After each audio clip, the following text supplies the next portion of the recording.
Экс-міністр замежных спраў Беларусі Пётр Краўченка працягвае дыпмісію. Праўда, цяпер у культурным напрамку. Адкрывае імёны тых, хто праслаўляў нашу краіну. Адно з такіх імя Тэафіл Эўгеніуш Барэтці, фотамастак, які меў італьянскія карані, але вельмі любіў Беларусь. Яе прыгажосць у яго пейзажных фотаздымках. Гэтыя фатаграфіі унікальны, таму што яны здымаліся, напрыклад, то есть 3 фотографии, присвеченные Адаму Мицкевичу. Дзякуючы вось гэтай колекцыі, я доказываю, что мы маем справу не просто с профессионалом, а мы маем справу с человеком, які можа лічыцца бацькам беларускай, польскай, літоўскай фотаграфіі.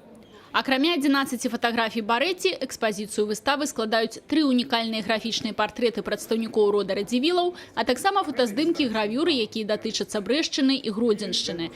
Для брастаўчан, безумоўна, найбольш цікавы берасцейскі цыкл. Таким, як говорится, цвіком праграмы з'яўляецца літаграфія, вельмі рэдкая літаграфія 1696 года Дальберга, на якой бачна аблога шведамі Брэсцкай крэпасці 13 мая 1657 года. Ініцыятарам выставы выступіла абласная бібліятэка імя Горкага. Галоўная мэта – паказаць прыватную калекцыю шырокай грамадскасці, бо ўсе гэтыя фотаздымкі ўсё ж здабытак краіны.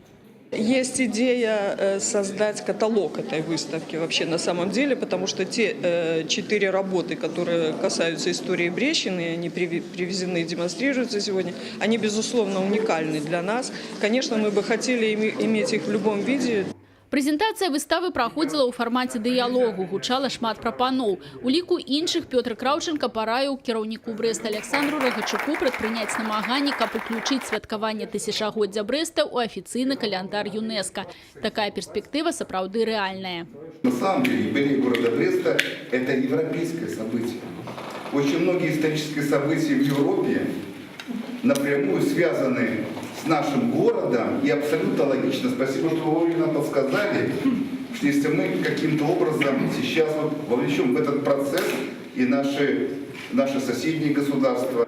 Выстава з Беларусі ў сэрцы ўжо дэманстравалася ў Мінску і Нясвіжскім замку. Наступным пунктам экспазіцыі стане Гродна. Туды яна адправіцца 1 верасня.